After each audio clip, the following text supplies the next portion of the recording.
বন্ধুরা, এই দেখতে পাচ্ছেন আমার লাউ গাছটি কত সুন্দর হয়ে উঠেছে।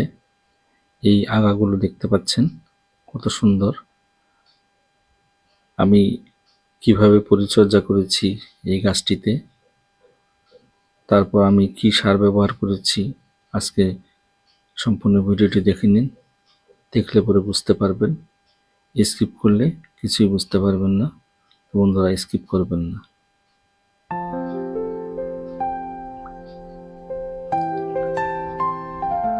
বন্ধুরা, সবাইকে স্বাগতম জানাই মুশফিক অর্গানিক গার্ডেনে। আমার চ্যানেলটি যদি সাবস্ক্রাইব না করে থাকুন, প্লিজ সাবস্ক্রাইব করুন। নোটিফিকেশনের জন্য বেল আইকনটি অবশ্যই প্রেস করুন। বন্ধুরা, দেখতে পাচ্ছেন আমার লাউগুলো। এই গাছটিতে আমার প্রায় 50টির মতো লাউ আছে।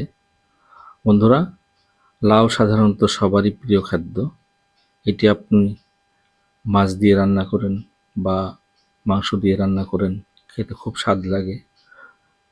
তো যদি লাউটা আরও ভালো হয়, যদি গলে যায় রান্না করার পর, তাহলে আরও স্বাদ লাগে। তো সেই জন্য আমরা গাছে কোনো ধরনের রাসায়নিক সার ব্যবহার করব না। যদি আমরা রাসায়নিক সার ব্যবহার করি, তাহলে আমাদের লাউগুলো রান্না করার পর গলে যাবে না। তো বন্ধুরা, আমরা জানি যে সমস্ত লাউ আমরা বাজার থেকে কিনে নিয়ে আসি, বেশিরভাগ লাউ আমাদের রান্না করার পর গলে যায় না, কারণ সেগুলো ব্যবসার জন্য তারা অনেক প্রোডাকশন করে এবং ফলে রান্না করার পর আমাদের লাউগুলো গলে না। তো বন্ধুরা, আমরা চেষ্টা করব সবসময় এই লাউ গাছে জৈব সার ব্যবহার করার জন্য, তাহলে আমাদের লাউগুলো খুব সুস্বাদু হবে এবং গলে যাবে। এই দেখতে পাচ্ছেন বন্ধুরা আমার ফ্লাই ট্র্যাপ। আমি আমার এই লাউ গাছের নিচে 2টি ফ্লাই ট্র্যাপ লাগিয়ে রেখেছি। তো আপনারা ওইভাবে লাগিয়ে রাখবেন। সাধারণত যে সমস্ত মাছি বা পোকা লাউয়ের গায়ে ছিদ্রি করে এবং লাউ পচে ফেলায়, সেই সমস্ত ছিদ্রিকারী পোকা এই ফ্লাই ট্র্যাপে আটকা পড়বে এবং লাউয়ের কোনো ক্ষতি করতে পারবে না। তো বাজার থেকে আপনারা ওইভাবে কিনে নিয়ে এসে লাগাতে পারেন, তাহলে আপনাদের লাউগুলো ভালো থাকবে, পচবে না। তো বন্ধুরা, আমি কি পরিচর্যা করেছি যার ফলে আমার গাছে প্রায় 50টার মতো লাউ এসেছে, আরও আসবে, আরও আসতেছে। তো বন্ধুরা, প্রথমে আমি মাঝে মধ্যেই কিছু কিছু ডুগা কেটে নিই, আর এই ডুগাগুলো খুব স্বাদের একটি রেসিপি হয়। তো ডুগা কাটার সাথে সাথে আমি গাছে সার প্রয়োগ করি। কী সার প্রয়োগ করি? প্রথমে আমি মাঝে মধ্যে গোবর সার ব্যবহার করি, তারপর মাঝে মধ্যে আমি সিটি কম্পোস্ট সার ব্যবহার করি। কারণ এই গোবর সার আর সিটি কম্পোস্ট সার, এই দুটির মধ্যেই একটি গাছের জন্য যত উপাদান দরকার, প্রত্যেকটি উপাদান এই 2টি সারের মধ্যে রয়েছে। তা আমাদেরকে আর অন্য কোনো সার না দিলেও হয়, এই 2টি সার ব্যবহার করলেও চলে যায় একটি গাছের মধ্যে। কারণ এই 2টি জৈব। আমাদের গাছে যদি আমরা এর বাইরে ব্যবহার করতে চাই, সেটি হলো আমরা কলার খোসা 5 থেকে 6 দিন ভিজিয়ে রাখবো, আর সেই সমস্ত জল গাছের গোড়ায় প্রয়োগ করব। তো আমি আমার গাছেও এভাবে প্রয়োগ করি। মাঝে মধ্যে মাছ কিনে নিয়ে আসার পর যে জলগুলো থাকে ধোয়ার পর, সেই সমস্ত জল আমি গাছের গোড়ায় ব্যবহার করি।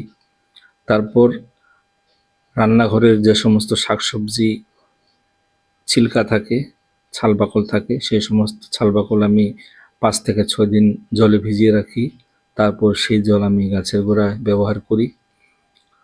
তা আমি শুধুমাত্র এই সারগুলোই ব্যবহার করি। তো বন্ধুরা, আপনারাও এইভাবে এই সমস্ত সার ব্যবহার করুন গাছের গোড়ায়, বিশেষ করে লাউ গাছের গোড়ায় ব্যবহার করুন। করলে আপনারা অধিক ফলন পাবেন।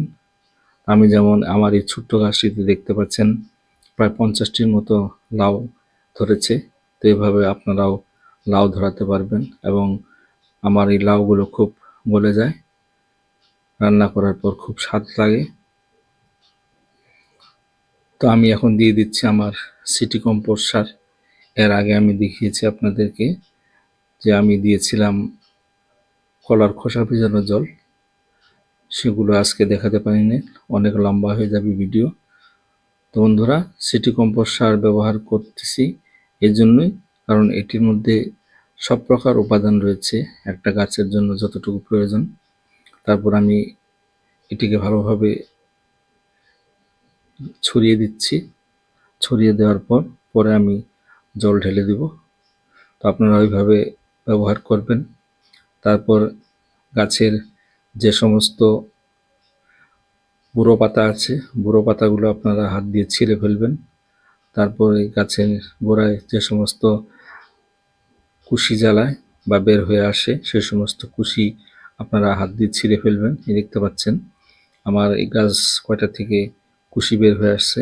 এগুলো রাখা যাবে না, কারণ এগুলো বড় হয়ে গাছের রস চুষে নেবে, শুধুমাত্র কোনো লাউ আসবে না এই সমস্ত আগাতে। তো এইভাবে আপনারাও এই আগাগুলো হাত দিয়ে ছিঁড়ে ফেলবেন। ছিঁড়লে আপনাদের গাছ ফলন পাবেন বেশি করে, কারণ এই সমস্ত গাছ ডোগাখুলি রস চুষে খায়। তো বন্ধুরা, ভিডিওটি কেমন লাগলো কমেন্টসে জানাবেন। সবাইকে ধন্যবাদ।